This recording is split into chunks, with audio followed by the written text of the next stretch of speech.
33 വർഷം പിന്നിടുമ്പോഴും ആ വേദന മുസൽമാൻ്റെ ഉള്ളിൽ ഇങ്ങനെ തിങ്ങി നിൽക്കുകയാണ്. എന്നാൽ കേവലം ആ ബാബരി മാത്രമേ നമ്മൾ കാണുന്നുള്ളൂ. അതിനിടയിൽ എത്രയോ പള്ളികൾ അതുപോലെ തകർക്കപ്പെട്ടിട്ടുണ്ട്, എത്രയോ വഖഫ് സ്വത്തുക്കൾ അന്യാധീനപ്പെട്ടു പോയിട്ടുണ്ട്, അനധികൃതമായി പിടിച്ചെടുത്തിട്ടുണ്ട്.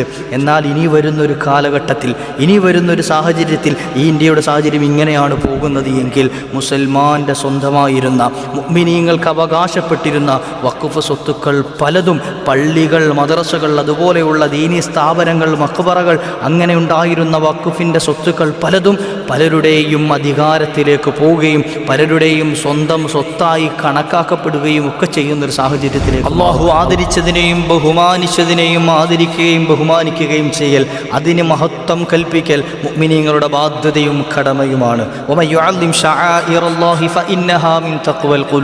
എന്നു മാത്രമല്ല, നമ്മുടെയൊക്കെ ഹൃദയത്തിൻ്റെ തഖ്വ അളക്കുന്നത് ആ ബഹുമാനവും ആദരവും കൽപ്പിക്കുന്നതിലാണ് എന്ന് വിശുദ്ധ ഖുർആൻ ഓർമ്മപ്പെടുത്തുമ്പോൾ, പ്രിയമുള്ളവരെ, എൻ്റെയും നിങ്ങളുടെയും ഖൽബിലെ തഖ്വ അളക്കേണ്ട സമയം കഴിഞ്ഞിട്ടുണ്ട്. പരിശുദ്ധമായ അള്ളാഹു ബഹുമാനിച്ച, ആദരിച്ച, മഹത്വം കൽപ്പിച്ച ഏറ്റവും മഹത്തായ ഭവനമാണ്, ബിൽഡിംഗാണ് വിശുദ്ധമായ പള്ളികൾ, മസ്ജിദുകൾ. ബൈത്തുള്ള എന്നാണ് വിശുദ്ധമായ ഖുർആനും അതുപോലെ തിരു ഹദീസുകളും അള്ളാഹുവിൻ്റെ ഭവനങ്ങളെ ഓർമ്മപ്പെടുത്തിയത്, പള്ളികളെ പരിചയപ്പെടുത്തിയത്. ബൈത്തുള്ള, മഹാനായ അംർ ബിൻ മൈമൂൻ റളിയല്ലാഹു അൻഹു പറയുന്നുണ്ട്, സ്വഹാബത്തെ കിറാം റളിയല്ലാഹു അൻഹും അജ്മഈൻ പള്ളികളെ സംബന്ധിച്ച് വഹും യഖൂലൂന ഫിൽ മസ്ജിദ്, പള്ളികളുടെ വിഷയത്തിൽ അവർ പറഞ്ഞിരുന്നത് ബൈത്തുള്ള എന്നാണ്, ബുയൂത്തുള്ള എന്നാണ്. അള്ളാഹുവിൻ്റെ പള്ളികൾ, അള്ളാഹുവിൻ്റെ വീടുകൾ എന്നാണ്, ഭവനങ്ങൾ എന്നാണ്. അതിനോട് വലിയ ആദരവുണ്ട്, ബഹുമാനമുണ്ട്. ഇന്നമാ യഅ്മുറു മസാജിദല്ലാഹ് മൻ ആമന ബില്ലാഹി വൽ യൗമിൽ ആഖിരി വ അഖാമസ്സലാത വ ആതസ്സകാത വലം യഖ്ശ ഇല്ലല്ലാഹ് ഫഅസാ ഉലൈക അൻ യകൂനു മിനൽ മുഹ്തദീൻ. വിശുദ്ധ ഖുർആൻ എത്ര സുന്ദരമായിട്ടാണ് അത് പരിചയപ്പെടുത്തിയത്. ഈ പള്ളിയുടെ പരിപാലനം വലിയ മഹത്വമുള്ളൊരു സംഗതിയാണ്. ആ പരിപാലനം കൽബിൽ ഭയഭക്തിയുള്ള ആളുകൾക്ക് അത് ഏറ്റെടുക്കാൻ വലിയ പ്രയാസമുണ്ടാവും, പേടിയുണ്ടാവും. കാരണം എന്ന് വെച്ചാൽ എന്നെക്കൊണ്ടത് പൂർത്തീകരിക്കാൻ കഴിയുമോ എന്നുള്ളത്. കേവലം പള്ളിയുടെ പരിപാലനം നിശ്ചിത കമ്മിറ്റിക്ക് മാത്രം ബാധ്യമായ ഒന്നല്ല. കേവലം തുച്ഛമായ എണ്ണം നമ്മുടെ മഹല്ലിലെ കമ്മിറ്റി ഭാരവാഹികൾക്ക് മാത്രം ബാധ്യമായ ഒരു കടമയാണ് എന്ന് തെറ്റിദ്ധരിച്ചു പോകാൻ പാടില്ല. പള്ളി പരിപാലനം 2 രൂപത്തിൽ മഹാന്മാർ വിശദീകരിക്കുന്നുണ്ട്. എന്താണ് യഅ്മുറു മസാജിദല്ലാഹ്? അള്ളാഹുവിൻ്റെ പള്ളികളെ പരിപാലിക്കുക എന്ന് പറഞ്ഞാൽ അത് കേവലം അതിൻ്റെ ബിൽഡിങ്ങുകൾ നിർമ്മിക്കുക എന്ന് മാത്രമാണോ? മൂത്രപ്പുര ശരിയാക്കുക എന്നതാണോ? കാർപ്പറ്റ് വിരിക്കുക എന്നതാണോ?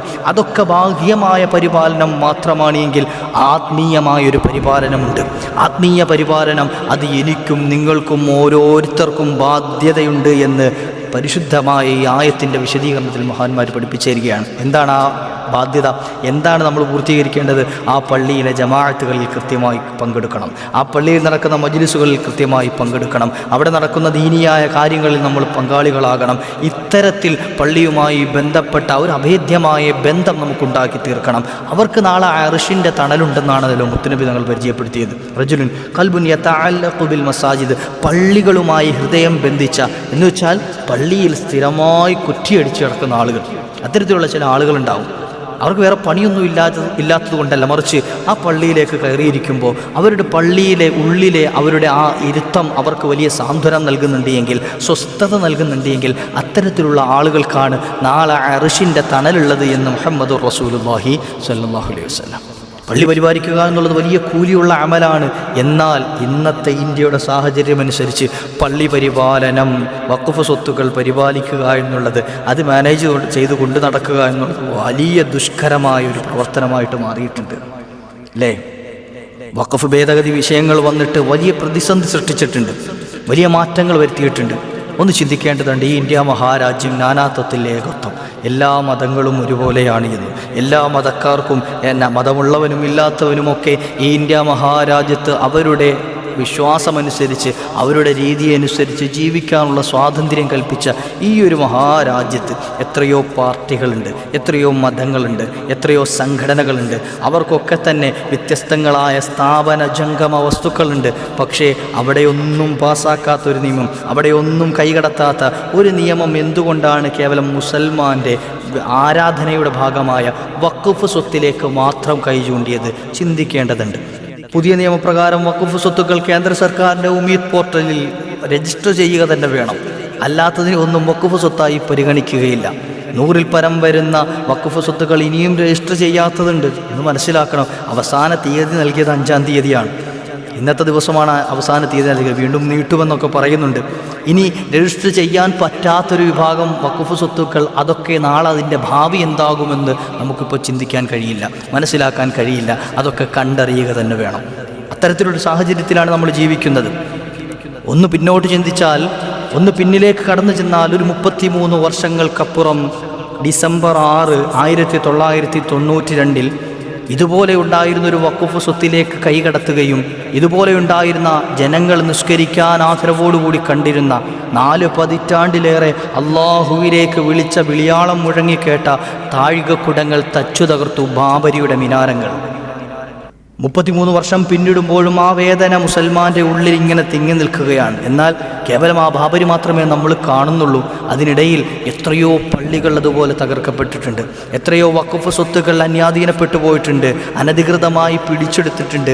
എന്നാൽ ഇനി വരുന്നൊരു കാലഘട്ടത്തിൽ, ഇനി വരുന്നൊരു സാഹചര്യത്തിൽ ഈ ഇന്ത്യയുടെ സാഹചര്യം ഇങ്ങനെയാണ് പോകുന്നത് എങ്കിൽ മുസൽമാൻ്റെ സ്വന്തമായിരുന്ന, മുഅ്മിനീങ്ങൾക്ക് അവകാശപ്പെട്ടിരുന്ന വഖഫ് സ്വത്തുക്കൾ പലതും, പള്ളികൾ, മദ്രസകൾ, അതുപോലെയുള്ള ദീനി സ്ഥാപനങ്ങൾ, മഖ്ബറകൾ, അങ്ങനെ ഉണ്ടായിരുന്ന വഖഫിൻ്റെ സ്വത്തുക്കൾ പലതും പലരുടെയും അധികാരത്തിലേക്ക് പോവുകയും പലരുടെയും സ്വന്തം സ്വത്തായി കണക്കാക്കപ്പെടുകയും ഒക്കെ ചെയ്യുന്നൊരു സാഹചര്യത്തിലേക്ക് മാറും. അള്ളാഹു കാത്തുരക്ഷിക്കുമാറാകട്ടെ.